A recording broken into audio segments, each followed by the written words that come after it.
Major budget cuts to Kossuth County libraries went into effect July 1st. It's something libraries have spoken out against. The Fenton Library director even telling us that it would force them to shut down.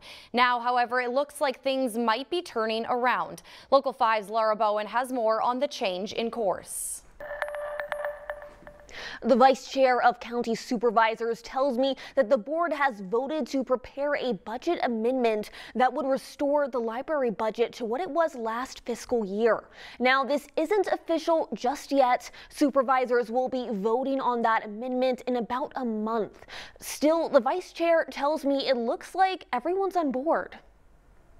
When I see it, I'll believe it because it hasn't happened yet. West Bend Public Library Director Lisa Riesenberg says libraries need that money to be vibrant for their communities. We can't do what we do well without financial support. And what libraries do is about more than books. Think free Wi-Fi, computers, a place that can point people in the direction of community resources. Riesenberg says people who don't know where to go come to the library. There are some days that you feel like you're the social worker and we don't have a social work degree, but just being there for people who are struggling. While West Bend wouldn't feel too much of an impact from cuts, Riesenberg says it would be huge for smaller libraries that rely more on that funding. Smaller libraries who are already open part-time, like less than 20 hours a week, then that cuts them deeper because then they have to cut more hours. And the community knows that. Riesenberg was deeply moved by the amount of people who showed up at this week's board meeting to support the libraries. And what impresses me the most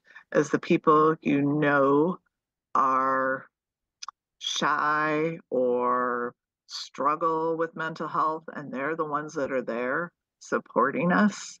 It is amazing. When it comes to the future of funding for Kossuth County libraries, Riesenberg is cautiously optimistic, but there's definitely been some loss of trust there.